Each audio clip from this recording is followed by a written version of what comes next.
Hey everybody, welcome back to another episode of Tanner's Favorite Things. I'm Tanner Knight, and today we are going to talk about this beast of an amp. I know you may be familiar with the larger counterparts behind me when talking about amplifiers on this channel, but I came across this little guy and I just could not resist, and I've actually been really happy with it. So what is it? Is it a Marshall? It's got gold up here. No, it's the other M brand, Mega Amp. Or maybe just Mega and it is an amp. I don't know, but it's Mega Amp is what's written on the front. It's got a very Marshall-esque look to it with the gold plexi look, and even the font is a little bit Marshall, maybe Marshall from the early 90s, but still. This is a combo practice amp is what I would consider this. The ML20 from Mega Amp. So what is a combo amp? Well, it's an amplifier that includes the amplifying unit, which is typically up top, all of these dials and switches, that's the amp, and then is attached to a speaker cabinet in a combo unit. So a combo amp is one that includes both the amp and the speaker cabinet in one unit. It's a very nice design for small gigs, practice, you name it. There's a lot of applications for the combo unit. They come in small guys like this, or 2x12 big old guys, and you can find anything in between. But this is pretty much the smallest amp that you can buy that doesn't suck. And I guess that's completely subjective, but I think this amp doesn't suck. What does it have? It has a single 8-inch driver and a 20-watt solid-state amplifier. Very, very basic componentry. As we know, 20 watts can be plenty of sound. There's no shortage of small form factor amplifiers with 15 or 17.5 or 20 watts that make lots of sound. Keep in mind, this is a solid state amplifier, so yeah, it's not going to be tube power, but it is still 20 watts rated, and that's what we got. And very simple, basic knobs and controls. We have a gain, overdrive, I guess is what it's called, a volume, treble, middle, bass, 3-band EQ, a line out if you want to go into a PA or maybe direct out into a recording unit, you can do that. We'll test that out to see if that makes an appreciable difference in sound. And then the final one is the headphones. So if you want to be completely silent, you can do that right here.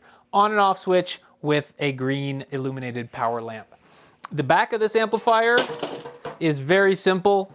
Nothing here, just the cable going in, 4 screws holding this back plate, which we'll take apart here as well and investigate exactly what it looks like on the inside. But that is the Mega Amp ML20 in a nutshell. Very simple, very small, and very good sounding, as you'll hear. So let's hear some tones out of this amp. I'm just going to leave all of the EQ settings at 50 and then we'll mess around with those. But let's just hear the cleans starting with gain and volume at 0. Our crunch button or overdrive button is out. So this is the clean.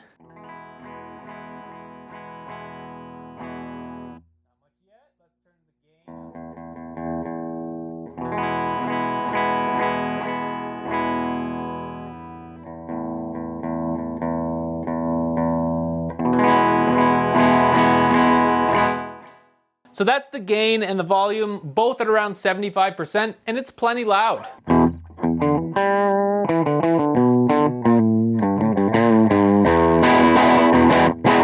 I'm not sure if it would keep up with a drum set or if you'd be able to hear it over a drum set and bass, but it's plenty loud for this room, for practice, for even maybe, dare I say, some recording aspects. So we'll see, but I think that you could probably get away with recording this little amp and being okay with the tone out of the box.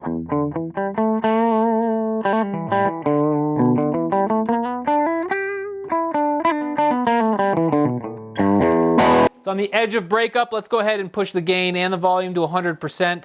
Again, this is not the crunch or the overdrive channel. This is just the clean with everything dimed.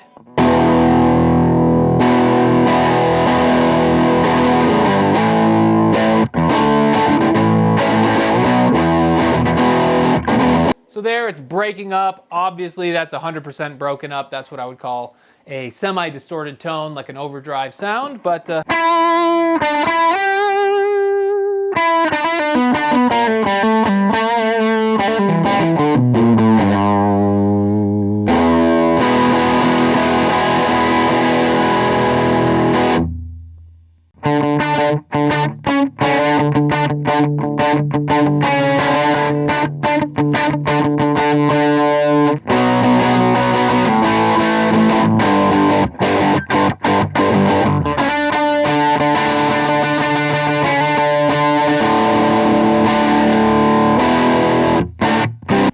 Pretty respectable. That's, again, we're dimed. Let's move it back to around 50% so that we can clean that up again. Maybe a little more than that.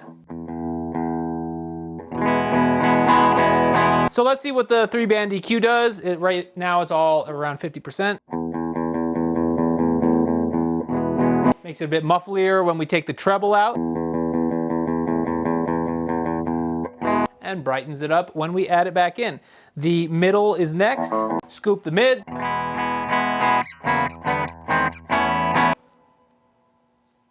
Boost the mids.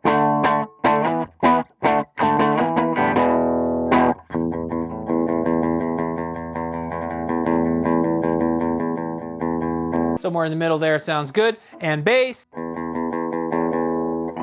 make it real tinny.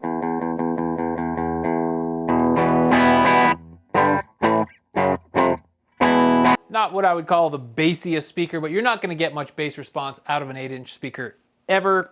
That's just kind of physics. But this one, I guess we can leave that bass around 75%. Let's press that overdrive button just as it is.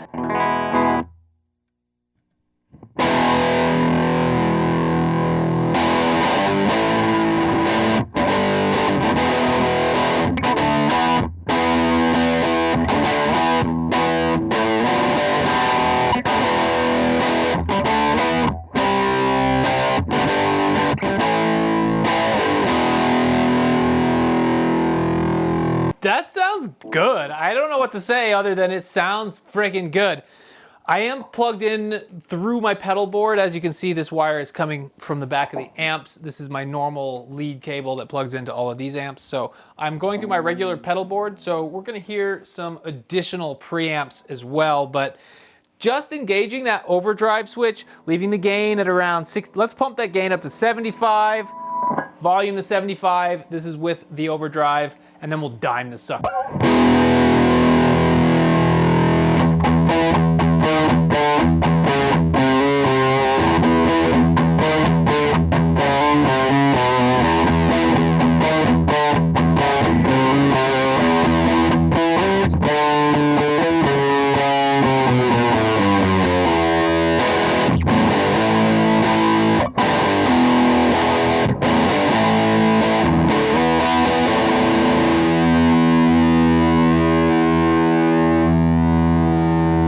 That's just a good sounding, overdriven guitar sound. So I got nothing to complain about. Let's dime it and see if that works too.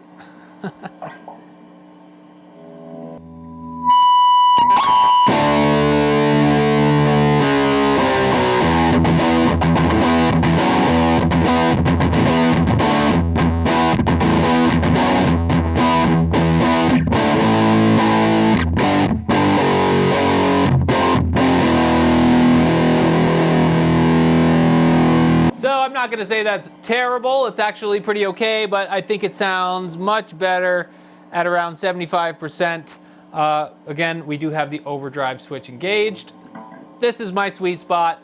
This is what I think.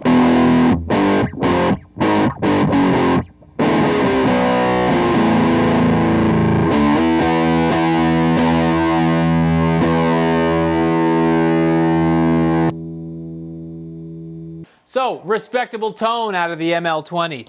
But what happens if you put a super overdrive pedal in front of it?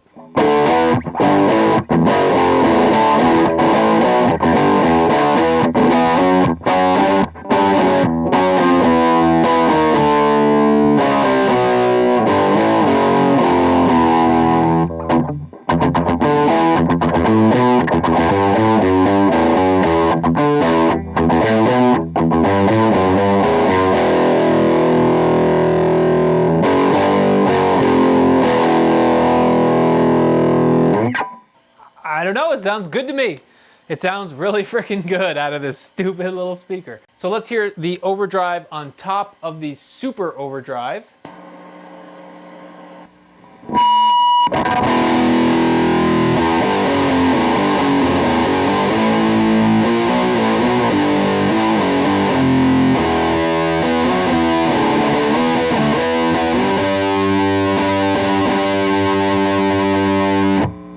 It's a bit much. You definitely don't need the overdrive when you add an overdrive pedal, but let's hear something a bit more mellow like the JHS Nauticlon.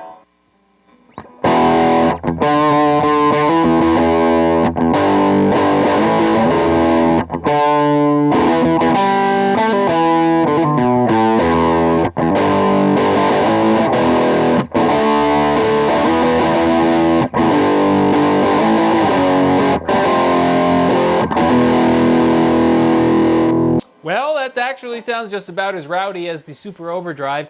I tend to think of the Super Overdrive, the yellow pedal, as a little more gain on tap than the Nauticlon, but sounds about identical. What if we go to the metal zone?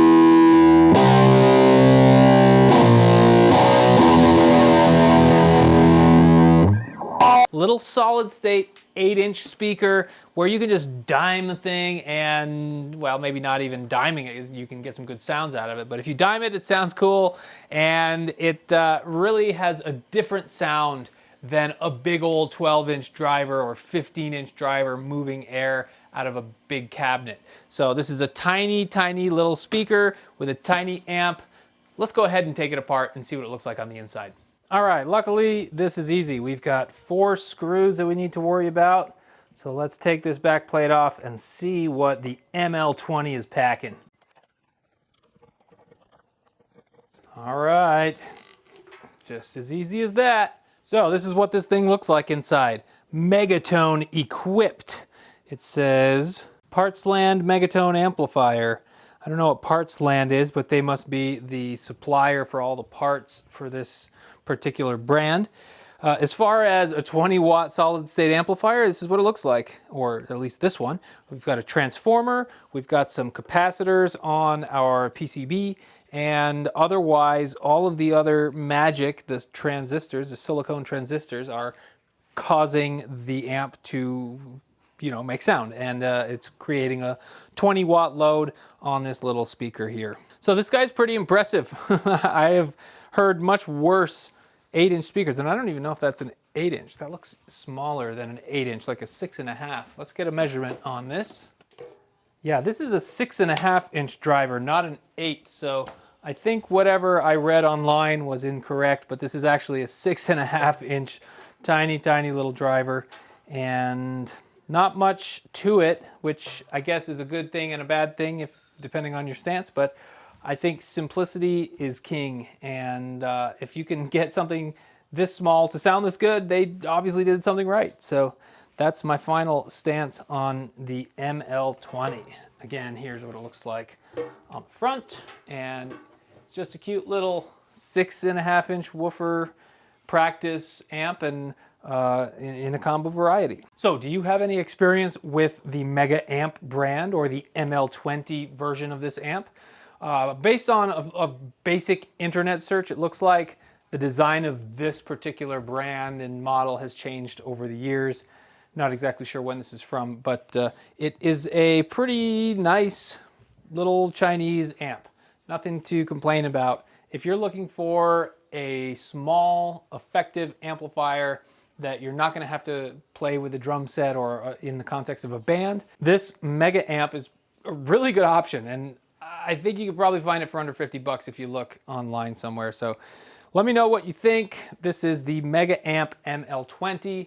I'm Tanner Knight. Like and subscribe if you like this type of content. This is always fun for me to go out there and do a little hunting and figure out what we've got here. So the Mega Amp ML20, let me know what you think. Thanks again, and I'll see you on the next one.